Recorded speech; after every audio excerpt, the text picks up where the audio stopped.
Pada activity 3.3 terdapat sebuah kasus di mana perusahaan B2B menemukan bahwa pada awalnya minat penggunaan intranet dan extranet sangat tinggi pada perusahaannya. Namun, penggunaannya menurun secara drastis. Sehingga kita diminta untuk memberikan saran bagi manajer bisnis digital agar dapat mencapai beberapa tujuan berikut. Yang pertama, meningkatkan penggunaan intranet dan extranet. Kedua, menghasilkan konten yang lebih dinamis. Ketiga, mendorong lebih banyak klien untuk memesan melalui extranet. Berikut beberapa saran dari kami. Yang pertama, dalam meningkatkan penggunaan intranet, maka manajer dapat menyediakan kegiatan seperti training courses bagi karyawan dan menyediakan informasi up-to-date melalui staff bulletin dan newsletter yang hanya dapat diakses melalui intranet. Kedua, salah satu cara agar konten pada intranet lebih dinamis yaitu dengan menambahkan Content Management System atau CMS pada intranet, sehingga semua staf dapat membuat dan mengelola kontennya masing-masing pada intranet. Hal tersebut juga akan membuat konten lebih up-to-date, menarik, dan berguna bagi staf. Ketiga, meningkatkan customer experience dengan menyediakan informasi spesial seperti produk unlimited dan diskon khusus yang hanya dapat diakses bagi pelanggan yang mendaftar di extranet, serta memberikan jaminan keamanan melalui standar dan protokol yang ketat pada proses transaksi pembelian sehingga klien merasa aman dan nyaman dalam bertransaksi. Selain itu, terdapat alternatif untuk meningkatkan penggunaan intranet. Manajer perlu memastikan intranet terintegrasi dengan baik dengan alat-alat yang digunakan di perusahaan, sehingga setiap orang dalam departemen yang berbeda-beda dapat mengerjakan hal yang sama di ruang yang sama tanpa menimpa pekerjaan orang lain, sehingga produktivitas di perusahaan dapat meningkat. Manajer juga perlu memastikan intranet menjadi pusat untuk semua informasi yang valid, sehingga semua orang di perusahaan akan menggunakan intranet untuk mendapatkan informasi mengenai produk, prosedur, dan kebijakan terbaru. Jika intranet terintegrasi dengan baik dengan alat-alat di perusahaan dan menjadi pusat untuk semua informasi yang valid, tentunya penggunaan intranet di perusahaan akan meningkat. Kemudian, untuk menghasilkan konten yang lebih dinamis, manajer perusahaan dapat memasang Dynamic VPN atau Dynamic Virtual Private Network. Dynamic VPN mampu mengakomodasi kebutuhan-kebutuhan informasi yang mungkin berubah. Contohnya, informasi keanggotaan pada tiap departemen dapat berubah sewaktu-waktu, sebagaimana ada anggota yang masuk atau keluar dari departemen di perusahaan. Dynamic VPN juga mampu mengakomodasi informasi dengan bentuk yang berbeda-beda, seperti laman web, file, atau form. Selain itu, Dynamic VPN juga mampu mengakomodasi teknologi yang berubah dan sistem informasi yang semakin kompleks. Terakhir, untuk mendorong klien memesan melalui extranet, manajer dapat memanfaatkan media sosial. Dengan adanya media sosial, manajer bisa mendapatkan data dan informasi tentang pelanggan, seperti siapa mereka, apa yang mereka suka, dan bagaimana pendapat pelanggan mengenai produk atau jasa perusahaan. Data-data dan informasi yang relevan tersebut dapat digunakan untuk membuat keputusan bisnis yang tepat. Jika perusahaan memiliki media sosial, para pelanggan dapat mudah menemukan dan terhubung dengan perusahaan, sehingga pelanggan dapat memesan produk atau jasa yang diinginkan dengan lebih mudah. Selain itu, manajer juga dapat memasang iklan atau promosi lewat media sosial. Beriklan di media sosial juga tidak memakan biaya yang mahal. Media sosial juga mampu mengarahkan orang ke web perusahaan. Oleh karena itu, sebaiknya perusahaan memiliki media sosial dan website tersendiri, serta mampu memanfaatkannya dengan sebaik-baiknya.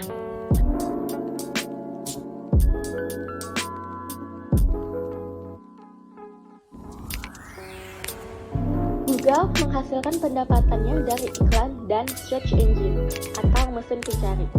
Google memanfaatkan inovasi dengan menggunakan biaya bayar per klik yang merupakan bentuk iklan yang digunakan untuk mengarahkan menuju situs web. Iklan tersebut akan dibayarkan ke Google ketika iklan tersebut udah diklik. Kemudian masa depan Google adalah membuat planning atau rencana untuk memperkenalkan iklan radio yang merupakan iklan audio yang ditempatkan di program radio. Google menghasilkan pendapatannya ketika pengguna mengklik untuk memutar iklan video. Sumber pendapatan tersebut udah sangat kontras dengan faktor resikonya karena ditargetkan untuk menghindari iklan karena semua resikonya. Kemudian, teknologi pemblokiran iklan akan mempengaruhi hasil dari Google, terutama karena teknologi ini udah ada sejak lama. Aspek lain yang harus dianggap serius oleh Google adalah indeks spammer yang merupakan kredibilitas hasil pencarian. Spam adalah gangguan dan seperti halnya email. Google harus membuat semacam pemblokiran spam untuk mencegah basis pelanggannya terasing.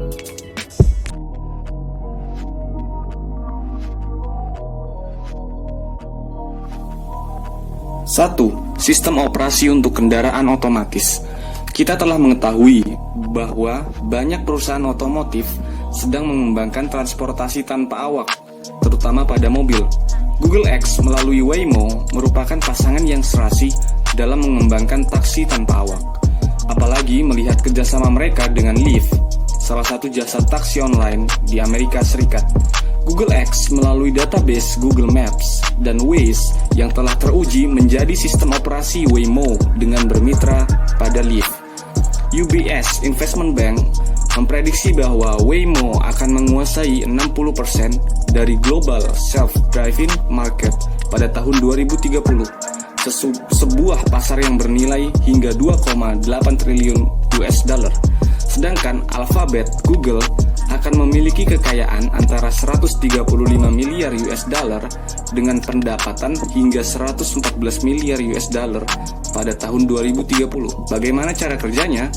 Untuk mengumpulkan data real-time environment, setiap mobil dilengkapi dengan banyak sensor. Menurut perkiraan, mobil Google menghasilkan sekitar 1 GB data sensor per detik. Hal itu akan menambah hingga 2 petabyte data per tahun atau 2 juta GB per mobil, dengan asumsi bahwa rata-rata orang Amerika Serikat mengemudi 600 jam dalam 1 tahun. Saat ini, server yang diperlukan untuk memproses data terletak di bagasi mobil dan membutuhkan sistem pendingin yang besar. Data yang dihasilkan mobil dapat diklasifikasikan dalam 3 cara. Pertama, data teknis bersistem inside out. Bagaimana mobil belajar tentang cara menghindari rintangan seperti kerucut atau pengendara sepeda atau mobil yang di depannya. Dan itu adalah data yang berasal dari sensor mobil dan dianalisis oleh algoritma learning mesin mobil. Kedua, data environment dengan sistem outside in. Data yang bersumber dari kerumunan ataupun environment luar tentang lalu lintas dan kondisi mengemudi dari platform mirip seperti Waze. Ketiga, data pribadi. Preferensi pribadi pengendara terkait lokasi mengemudi, suhu dalam ruangan, hiburan dalam mobil, dan lain-lain semuanya berfungsi untuk meningkatkan pengalaman penumpang. 2. Memperluas Google Play Music melalui YouTube Music. Pasti teman-teman sudah pada dengar bahwasannya Google Play Music akan segera tutup layanan karena Google ingin berfokus pada YouTube Music, menjadikan YouTube Music sebagai layanan musik defaultnya Alphabet. Pelanggan lama Google Play Music akan diberitahu via email tentang pembaruan ke YouTube Music secara gratis dan dengan metode transfer. Baru-baru ini YouTube Music menambahkan penambahan panjang playlist dari 1.000 menjadi 5.000 lagu. Dukungan untuk upload hingga 100.000 lagu sampai 50.000 lebih banyak dibandingkan dengan Google Play Music. Mendengarkan secara offline, membaca lirik, dan tab penjelajah untuk menemukan musik, playlist, dan genre baru. Selain itu, pendengar podcast dapat mengunjungi halaman website podcast.google.com/transfer untuk mentransfer langganan mereka ke Google Podcast dengan satu kali klik. Pada awal tahun 2021, ditargetkan YouTube Music dan YouTube Premium memiliki 20 juta pelanggan berbayar. YouTube Music ditawarkan dengan harga langganan $9,99 per bulan, yang sama dengan Google Play Music, yang mencakup streaming sesuai permintaan, mendengarkan di latar belakang, akses offline, dan pengalaman bebas iklan. Dengan tambahan $11,99 per bulan, pengguna dapat memperluas pengalaman itu ke YouTube Premium. 3. Blockchain x Google Cloud. 2 tahun yang lalu, Google meluncurkan inisiatif Cloud DLT atau Distributed Ledger Technology di acara Next 2018. 2 penawaran awal adalah aset digital dan blockchain yang disesuaikan dengan blok apps Ethereum, sehingga saat ini kita dapat menggunakan node Ethereum melalui Google Cloud. Sekarang bukan hanya Ethereum, melainkan Bitcoin Cash, Stellar Lumens, dan Paxos Standard juga telah bergabung atau bermitra dengan Google Cloud. Bahkan kita dapat melakukan mining melalui Google Cloud Windows, VPS Mining. Feature yang ditawarkan GCP atau Google Cloud Platform diantaranya, GCP atau Google Cloud Platform memudahkan untuk mendapatkan basic keamanan yang benar dan terjamin. Cloud Identity Access Management atau Cloud IAM dan Firewall VPC memungkinkan blockchain mengunci akses ke sumber daya sesuai dengan prinsip hak istimewa terdalam dan menerapkan pertahanan secara rinci di dalam suatu environment blockchain. Memanfaatkan kemampuan logging dan pemantauan stack driver memungkinkan pengguna untuk diperingatkan tentang aktivitas yang tidak biasa secara real time. Blockchain juga menggunakan Cloud Identity Aware Proxy Cloud IAP Google untuk mengontrol akses aplikasi cloud, verifikasi identitas pengguna, dan context awareness. Ia juga menggunakan Cloud Key Management Service atau Cloud KMS yang terintegrasi dengan Cloud IAP untuk mengelola kunci kriptografi dengan pendekatan yang komprehensif. Salah satu perusahaan awal yang mempercayai jasa Google Cloud pada tahun 2018 adalah Digital Asset. Digital Asset merupakan startup dengan 170 karyawan yang berfokus pada lembaga keuangan. Proyek perusahaan yang paling terkenal adalah proyek mereka dengan Bursa Sekuritas Australia. Aset Digital bermitra dengan Google Cloud untuk memberi pengembangan full stack solution sehingga mereka dapat mengembangkan potensi web-based innovation dalam blockchain, kata Beatmaster, CEO Digital Asset. Ini akan mengurangi hambatan teknis untuk pengembangan aplikasi DLT atau Distributed Ledger Technology dengan mengirimkan platform buku besar terdistribusi dan bahasa permodelan kami yang canggih ke Google Cloud. Aset Digital telah mengembangkan bahasa kontrak pintar perusahaan atau DAML, Digital Asset Modeling Language, yang mana lembaga keuangan membutuhkan finalitas dari kontrak pintar. Program pengembangan aset digital sekarang akan menyertakan DAML Platform as a Service atau PaaS di Google Cloud Platform.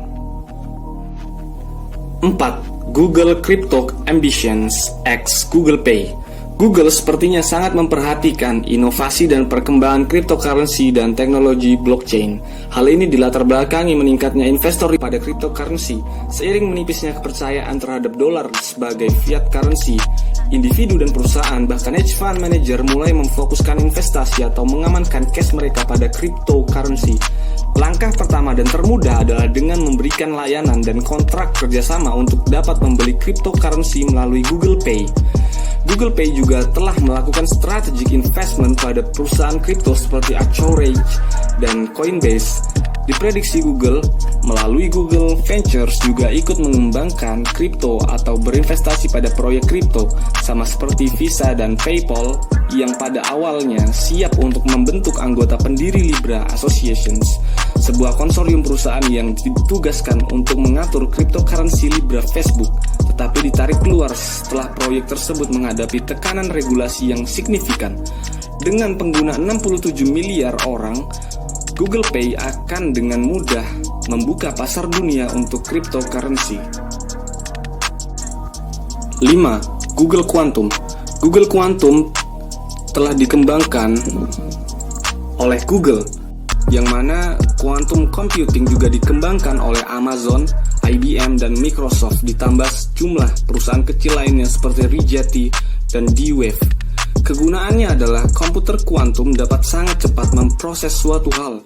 Contohnya, 1. Mensimulasikan molekul untuk membuat obat jenis baru dan material jenis baru.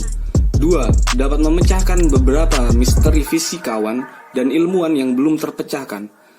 Kemudian dalam hal bisnis, keuangan, dan ekonomi, quantum computing 1. Dapat mengoptimalkan alokasi portfolio investasi.